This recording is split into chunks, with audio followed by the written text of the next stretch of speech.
Cuando los cristianos hablan del apóstol Pablo, usualmente lo presentan como este gran héroe de la fe, el cual pasó de perseguir la iglesia a defenderla y llevar el evangelio de Jesús a todas partes del mundo antiguo.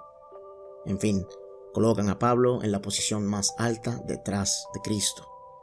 Después de todo, el Nuevo Testamento está compuesto en su mayoría por las cartas de Pablo. Así que, ¿a qué nos referimos con que Pablo fue el primer protestante?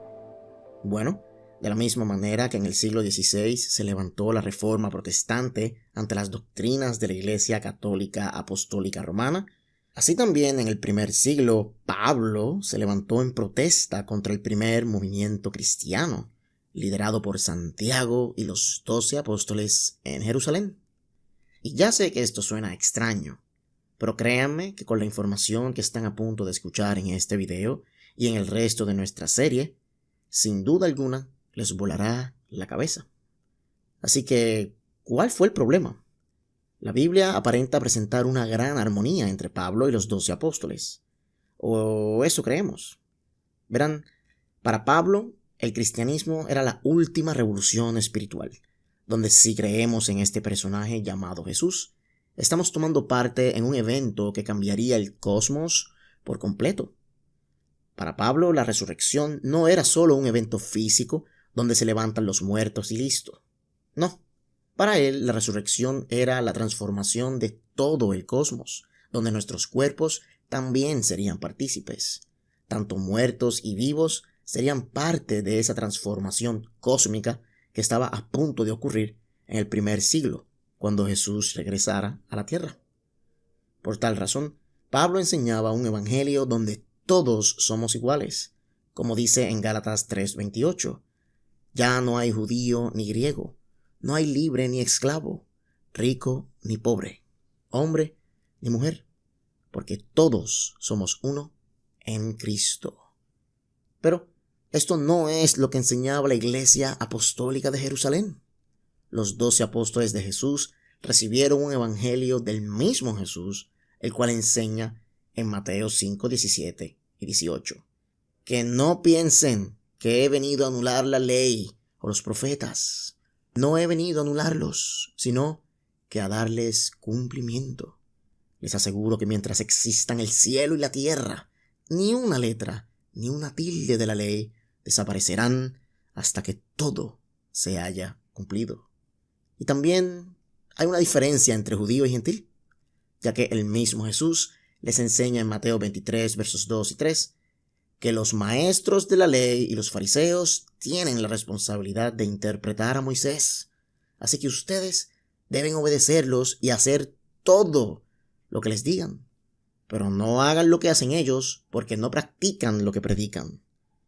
O sea que Jesús les enseñó a los apóstoles a practicar lo que predicaban, o sea, la ley, cosa que no hacen los gentiles, marcando una diferencia clara entre ambos. Pero Pablo no recibió su evangelio de los apóstoles, ni por tradición oral o escrita, ni de ningún hombre, sino que lo recibió por el mismo Jesucristo. Pero a diferencia de los apóstoles, este recibimiento fue por revelación especial y no por comunicación oral. Según Gálatas 1:12, que dice: no lo recibí ni lo aprendí de ningún ser humano, sino que me llegó por revelación de Jesucristo. Pero, a diferencia del evangelio que recibieron los apóstoles, este evangelio de Pablo dice en Romanos 10, verso 4, que Cristo es el fin de la ley, para que todo el que cree reciba la justicia. O en Romanos 7, donde dice que la ley es buena porque nos muestra que estamos en pecado y nos guía a estar bajo la ley de Cristo. Esto sin duda es una gran diferencia a lo que enseñaban los 12 apóstoles en Jerusalén. Y Pablo sabía esto y estaba muy consciente de la diferencia que había entre su evangelio, como él lo llama, y el evangelio que enseñaban los apóstoles. Y esto queda claro en Gálatas capítulo 2, versículo 1 en adelante, que dice así: después, pasados 14 años, subí otra vez a Jerusalén con Bernabé, llevando también conmigo a Tito, pero subí según una revelación, y para no correr o haber corrido en vano, expuse en privado a los que tenían cierta reputación el evangelio que predico entre los gentiles. Mas ni aun Tito, que estaba conmigo, con todo y ser griego, fue obligado a circuncidarse. Y esto, a pesar de los falsos hermanos introducidos a escondidas, que entraban para espiar nuestra libertad que tenemos en Cristo Jesús, para reducirnos a esclavitud, a los cuales ni por un momento accedimos a someternos, para que la verdad del evangelio permaneciese con vosotros. Hasta aquí podemos ver que Pablo continúa este tono del capítulo 1, donde se refiere a un grupo de infiltrados. Esto hoy en día se interpreta como falsos profetas que habían en el área o cristianos gnósticos. Pero esto no es lo que Pablo está diciendo. Presten atención. Estos falsos hermanos eran parte de estos que Pablo dice que tenían cierta reputación. O sea, judíos mesiánicos que guardan la ley como Cristo les mandó. Pero Pablo deja claro que su evangelio era distinto al de ellos, ya que cuando se presentaron en Jerusalén, estos trataban de someterlos a la ley. Pero vemos que Pablo se rehúsa totalmente y hasta lo compara con el intento de ser sometidos a esclavitud. Luego del versículo 6 al 10, Pablo continúa. Pero de los que tenían reputación de ser algo, lo que hayan sido en otro tiempo, nada me importa. Dios no hace acepción de personas. A mí, pues, los de reputación, nada nuevo me comunicaron. Antes, por el contrario, como vieron que me había sido encomendado el evangelio de la incircuncisión, como a Pedro el de la circuncisión, pues el que actuó en Pedro para el apostolado de la circuncisión, actuó también en mí para con los gentiles. Y reconociendo la gracia que me había sido dada, Jacobo, Cefas y Juan, que eran considerados como columnas, nos dieron a mí y a Bernabé la diestra en señal de compañerismo, para que nosotros fuésemos a los gentiles y ellos a la circuncisión. Solamente nos pidieron que nos acortásemos de los pobres, lo cual también procuré con diligencia hacer. Bueno, aquí Pablo no guardó municiones.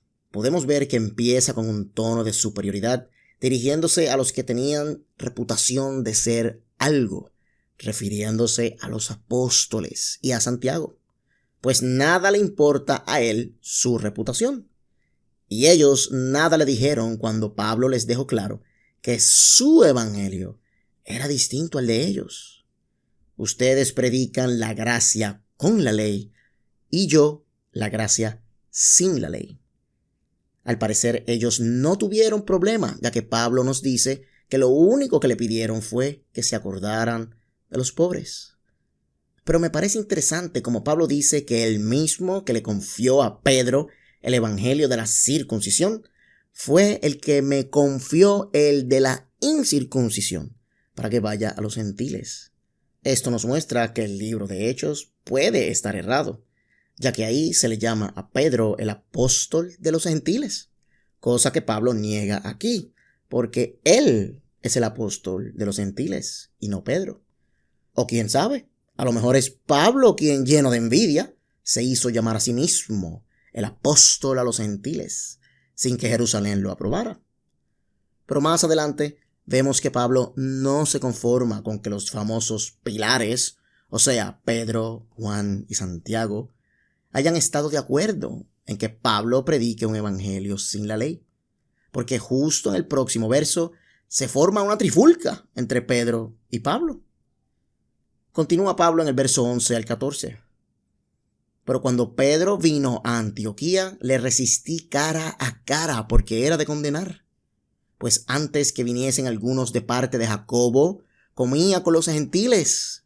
Pero después que vinieron, se retraía y se apartaba, porque tenía miedo de los de la circuncisión. Y en su simulación participaban también los otros judíos. De tal manera que aún Bernabé fue también arrastrado por la hipocresía de ellos. Pero cuando vi que no andaban rectamente conforme a la verdad del evangelio, dije a Pedro delante de todos: si tú, siendo judío, vives como los gentiles y no como judío, ¿por qué obligas a los gentiles a judaizar? En esta escena tenemos a Pedro comiendo con unos gentiles, hasta que llegan unos representantes de Jacobo o Santiago de Jerusalén, a los que Pablo llama los de la circuncisión. En ese momento, Pedro se cambia de mesa a comer con los judíos, y podemos ver que Bernabé defiende a Pedro aquí, ya que Bernabé es un simpatizante de Santiago, enviado a asistir a Pablo, y por tal razón defiende a Pedro. Por lo cual Pablo los llama a ambos hipócritas. Pablo sabe que Santiago y sus delegados hubieran insistido en mantener la ley, incluso las leyes dietéticas, pero aún así decide pararse y formar un pleito en donde denuncia a Pedro y a Bernabé y les dice que a pesar de que son judíos, viven como gentiles y no como judíos, y a pesar de eso, pretende obligar a los gentiles a vivir como judíos, obligándolos a observar la ley aún después de estar en Cristo. Y esto parece un poco tonto de parte de Pablo, porque si Pedro en realidad es este seguidor de la ley y un judaizante, pues ¿por qué comer con gentiles? Al parecer Pedro no estaba simplemente comiendo con los gentiles, sino que solo se sentaba con ellos. Y una vez llegaron los judíos, se fue con ellos a comer como manda la ley judía. Así que el problema que en realidad está señalando Pablo es que los gentiles deben mantenerse como gentiles. Y como Pedro estaba sentado con ellos, a lo mejor Pablo vio como Pedro los convencía de obedecer la ley, ya que son cristianos. Por tal razón, Pablo le pregunta el por qué obliga a los gentiles a ser judíos, porque eso era lo que Pedro hacía en ese instante. Y esto después de llegar a un acuerdo con los 12, a que ellos predicarían su evangelio de la circuncisión y Pablo el de la incircuncisión, como leímos hace un rato. Y esto, para Pablo, es grande, ya que su evangelio dice que el gentil se tiene que quedar gentil y que todo aquel que se circuncide está separado de Jesús. Esto queda claro en esos reveladores pasajes de Gálatas capítulo 5, versos 2 al 4, que dicen: escuchen bien, yo, Pablo, les digo que si se hacen circuncidar, Cristo no les servirá de nada. De nuevo, declaro que todo el que se hace circuncidar está obligado a practicar toda la ley.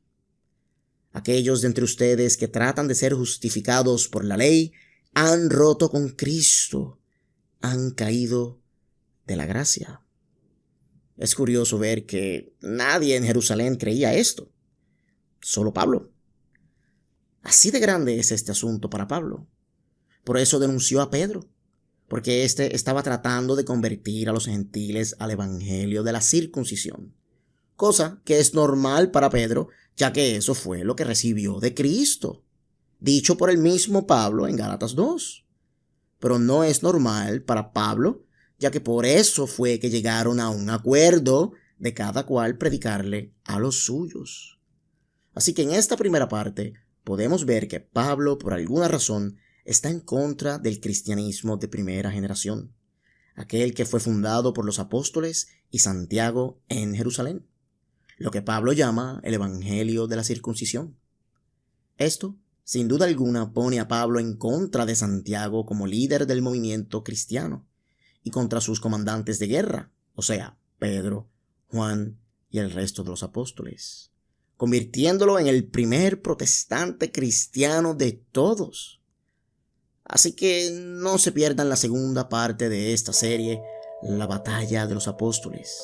Ahí sí que veremos cosas más reveladoras desde la perspectiva de Pablo. Luego, en las próximas partes, veremos el punto de vista de Pedro, lo que dice Lucas en el libro de Hechos y, por supuesto, lo que dice el líder del movimiento, Santiago, el hermano del Señor.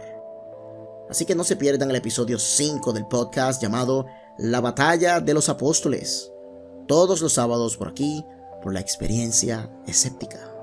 Suscríbete, déjame un like y nos vemos en la próxima. Hasta luego.